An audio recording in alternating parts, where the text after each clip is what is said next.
très différent de ce que les médias des générations précédentes ont pu connaître.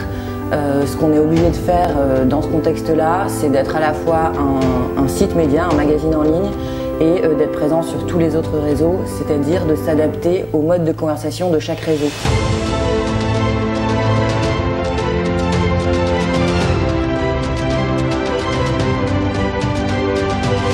Marine, bonjour. Bonjour Bruno. Tu es la cofondatrice de leslouves.com. C'est un magazine pur online. Comment ça se vit un média aujourd'hui, à l'ère du digital, quand on voit que certains médias en fait commencent à fermer leur site web et s'éclater pour mettre la marque sur les réseaux sociaux? C'est vrai qu'exister en tant que média à l'ère du 100% réseaux sociaux, ça peut paraître un peu compliqué. En tout cas, c'est très différent de ce que les médias des générations précédentes ont pu connaître. Ce qu'on est obligé de faire dans ce contexte-là, c'est d'être à la fois un site média, un magazine en ligne, et d'être présent sur tous les autres réseaux, c'est-à-dire de s'adapter au mode de conversation de chaque réseau. Donc il faut devenir hyper fort en communautaire, il faut devenir hyper fort en conversation. Ça veut dire rester hyper sincère, parce que sur ces réseaux-là, en général, on ne peut pas mentir, on ne peut pas se cacher derrière des postures. Il faut être en interaction, il faut être à l'écoute de son audience en permanence, parce que c'est des réseaux où si on n'interagit pas, on n'existe pas. Et il faut savoir, en fait, ce qui est difficile, c'est décliner sa ligne éditoriale en étant cohérent sur chaque réseau, en s'adaptant à l'ADN de chaque réseau. Donc c'est ce qu'on essaie de faire sur leslouves.com. On a un magazine en ligne qui a un univers, qui s'adresse à une niche d'audience, qui est la jeune maman citadine, qui a envie de voyager avec ses enfants, de bruncher, de comprendre un peu tout ce qui se passe dans sa vie, dans son art de vivre du moment. Et donc sur le site, elle trouve une sorte de cocon et de magazine très inspirant, comme un magazine qu'on feuillette. Et sur nos pages Facebook et notre compte Instagram, elle trouve le même ton, mais pas forcément le même contenu, la même démarche, mais pas dite forcément dans le même format.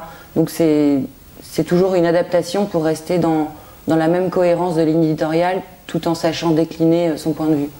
Est-ce que tu penses que tu as une audience sur Instagram qui reste sur Instagram, qui consomme ton média sur Instagram et qui ne va pas forcément sur ton site? Oui. Oui? Oui, je pense que ça marche presque pour tous les réseaux, enfin les trois réseaux principaux qui nous intéressent sur les Louves, c'est-à-dire Pinterest, Instagram et Facebook. Facebook étant le plus important. Ça nous rapporte de l'audience, donc il y a un transfert de Facebook à notre site, mais il y a aussi beaucoup de gens qui me disent « Ah oui, je suis jamais allé sur votre site. Ah oui, vous avez un site. » Donc il y a des gens qui ne regardent les Louves et les titres et les contenus qu'on poste que sur Facebook, et il y a des gens qui nous connaissent que par Instagram et qui disent « Il y a peut-être autre chose, mais ça ne les intéresse pas. » Et tant mieux, mais ils consomment très différemment. Ça veut dire aussi qu'il ne faut pas juste faire un lien pour essayer de créer du trafic vers son site, mais d'avoir une vraie, comme tu le disais tout à l'heure, une ligne édito, c'est-à-dire un contenu propre qui vient certes du site, mais qui est adapté au réseau et qui est un contenu à consommer en tant que tel. Exactement, c'est tout l'écueil de ce dont on est en train de parler. En fait, il faudrait presque 3 rédactions en une, c'est-à-dire une pour Instagram, une pour Facebook et une pour le site. Donc c'est là où ça devient compliqué et où on doit se démultiplier. Et toute l'astuce consiste à réussir à réutiliser ce qu'on a fait en complet avec tout le package sur le site, digéré à la sauce Instagram, Facebook, avec une autre façon de le dire et un autre format. Pourtant, parfois on voit qu'on publie sur Instagram et puis on repartage dans Facebook, on va publier sur Pinterest et on remet dans Facebook. Est-ce que vous le faites aussi ça, ou vous séparez vraiment les 3 réseaux? Non, bien sûr, il y a des passerelles, et puis même quand on a des partenaires, ils ont envie d'être présents sur les 3 réseaux, il faut aussi que ce soit cohérent. Si on fait un concours, si on fait une belle opération ou si on fait une belle interview, on a envie d'en parler aux Instagrammeuses qui vont peut-être pas penser à aller sur le site. Mais il faut aussi que chaque réseau ait sa propre petite production de contenu. Sur Facebook, ça peut être des citations ou des choses qui sont vraiment dans l'émotion, ou des invitations à participer à des événements qui nous touchent, etc. Sur Instagram, ça va plutôt être le quotidien de nous, en tant que femme, en tant que maman. Les petites choses, c'est Instagram, on a peut-être un peu perdu ça, mais c'est censé être des instantanés. Donc on reste là-dedans, de partager un peu des instantanés de vie qui ne se retrouvent pour le coup jamais sur le site, mais qui vont se retrouver digérés plus tard sur le site sous forme d'un bel article. Est-ce que vous avez à un moment donné envisagé de fermer votre site web et de tout faire sur les réseaux?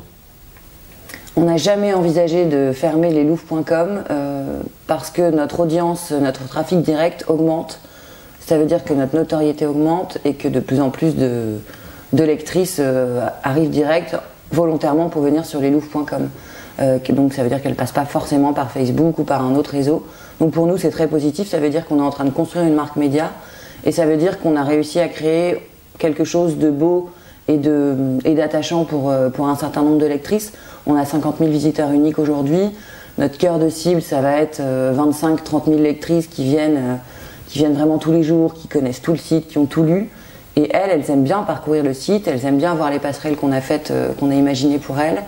Et comme tout se répond sur ce site, parce que c'est assez incarné tout en étant professionnel, je pense qu'on ne pourrait pas s'en passer. Ça reflète vraiment notre proposition, notre marque média, notre univers et ce que les lectrices aiment y trouver. Et est-ce que vous avez envisagé de passer sur le print ? Non, on n'a jamais imaginé passer sur le print parce qu'on est des journalistes pure player web et qu'on a créé les Louvres en partant d'un constat de manque de médias en ligne haut de gamme pour les jeunes mamans. La blogosphère est hyper développée, hyper sympa. Le côté médical, grossesse, tout ça, hyper développé, très bien.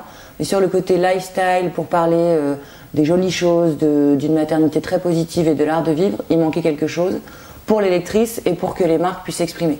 Donc notre positionnement il est purement digital. Si on fait de l'impression un jour, ce sera un livre, ce sera un guide, mais jamais un magazine périodique print. Eh ben, on va partager tout ça, ton expertise d'une marque média qui peut encore exister et se développer sur le web, utiliser les réseaux sociaux à bon escient avec sa propre ligne éditoriale au sommet du digital ensemble, fin janvier. Merci beaucoup Marie. Merci.